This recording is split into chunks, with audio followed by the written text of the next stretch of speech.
Hola, ¿qué tal? Hoy quiero comentarte sobre algo que leí en la Biblia y se me hizo muy interesante para que tú lo sepas y para que tú también lo tomes en cuenta. Cuando empiezas a darte cuenta que en la Biblia se mencionan varias ciudades, varios lugares de la tierra, pero te das cuenta que en especial se mencionan dos ciudades, Jerusalén y Babilonia. Yo quiero analizar a Babilonia, ¿no? Porque a Babilonia se menciona desde el Génesis hasta el Apocalipsis. Es sorprendente ver que es la primera ciudad que se menciona, Babilonia, y en el Apocalipsis se menciona su caída, la gran Babilonia, Babilonia la Grande, madre de todas las rameras. Como que hay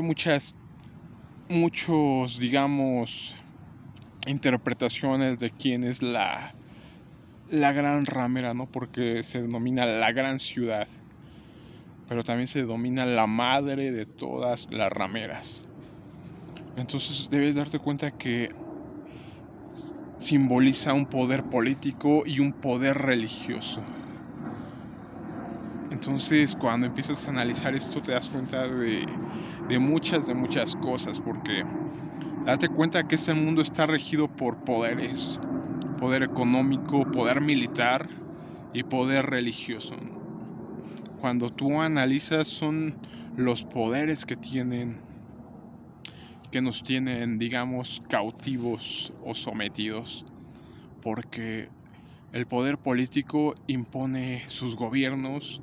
A lo largo de la historia hemos visto gobiernos totalitarios, gobiernos que han sido dictadores, que han sido reyes y emperadores que han hecho su santa voluntad con el pueblo, ¿no?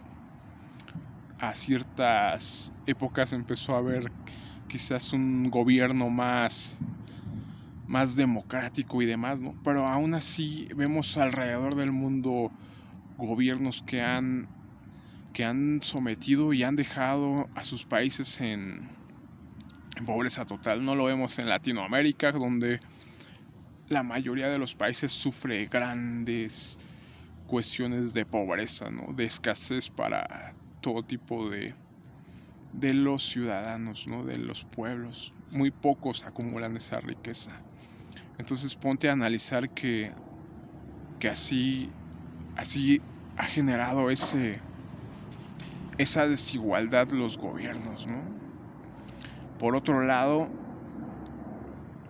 vemos que las religiones han llevado a separar la ideología y han llevado al ser humano a estar en búsqueda de Dios, pero no mediante un, digamos, como Jesús nos lo estipuló, ¿no?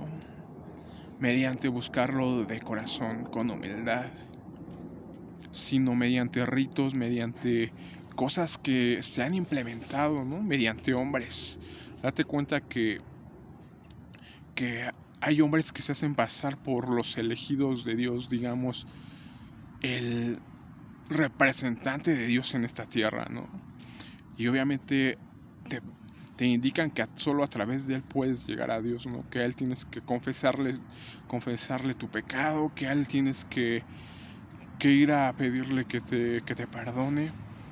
De eso he hablado en mi podcast, ¿no? Cuando hubo una polémica con una iglesia en la que estaba vendiendo estas cartas para perdón de pecados, ¿no? Que fue un suceso que cambió la historia, pero precisamente lo que se argumentaba es porque si este personaje podía dar las indulgencias, ¿por qué las tenía que vender? ¿Por qué si él era el representante de Dios y tenía que ser bueno, por qué no simplemente perdonaba a todos, ¿no? Porque eran indulgencias que tenían que ver con un purgatorio, para que tu familiar o tú mismo podrías salir de ese purgatorio. Y entonces es lo que se decía, ¿no? Porque si esta autoridad máxima, este hombre, tiene el poder para sacar a todos del purgatorio, ¿por qué no simplemente lo hacía, no? Entonces date cuenta que los hombres se han apoderado de las religiones y las han utilizado a su antojo, ¿no? Entonces cuando tú analizas quién es la madre de todas las rameras, te das cuenta que es una religión máxima que a su vez de ella se derivan todas las religiones. Porque no te equivoques, las religiones no nos llevan a Dios. Las religiones han sido solo algo para atontarnos y tenernos cautivos ahí, creyendo que por una actividad vamos a conseguir la salvación, ¿no? Es lo que se mencionaba con estas indulgencias, ¿no? Si tú comparas estas indulgencias vas a obtener tu perdón, ¿no? O si tú rezas algo, o si tú haces una manda, una enmienda, por medio de tus obras vas a poder obtener tu salvación. Es muy interesante analizar esto de la madre de todas las rameras, porque te das cuenta que el hombre ha torcido por completo lo que Dios nos estipuló, ¿no? Porque Dios no nos dejó un método para que por medio de nuestras obras llegáramos a la salvación o pudiéramos comprar por medio de dinero nuestra salvación o limpiar nuestros pecados, ¿no? Si no, sería muy fácil simplemente pagar y pagar. Pero, o sea, ¿crees que Dios necesitaría tu dinero?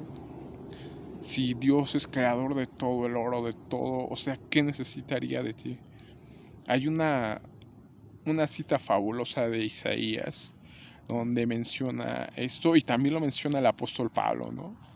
¿Quién puede darle consejo a Dios? ¿Quién puede darle algo para exigirle algo a cambio, no? O sea, ¿quién?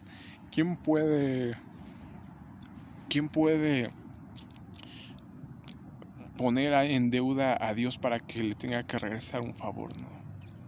También algo muy interesante es que se muestra cuando Dios siempre se representa como el alfarero, ¿no? Y así lo enseña Pablo, ¿no? Así como el alfarero puede utilizar el barro para formar una taza para un uso cualquiera, puede formar de ese mismo barro un utensilio para un uso especial. ¿Y quién puede cuestionarlo, no? ¿Acaso la taza le va a decir al alfarero por qué me has hecho taza? Es simplemente falta de todo nuestro entendimiento, de no querer conocer a Dios, de no acercarnos a Dios y de querer hacer las cosas que simplemente porque a lo mejor nos educaron o así, o a lo mejor lo vimos así, pero no nos acercamos a la verdadera verdad, ¿no? Como te lo he dicho, hoy me doy cuenta que Babilonia es todo este sistema de religiones, todo este sistema político que está gobernando todo el mundo. Porque date cuenta que todo el mundo está sumergido en eso, ¿no? En religiosidad, en sistemas políticos corruptos y demás, que han llevado al ser humano a esta falta de Dios, porque a pesar de ser religiosos no conocemos a Dios.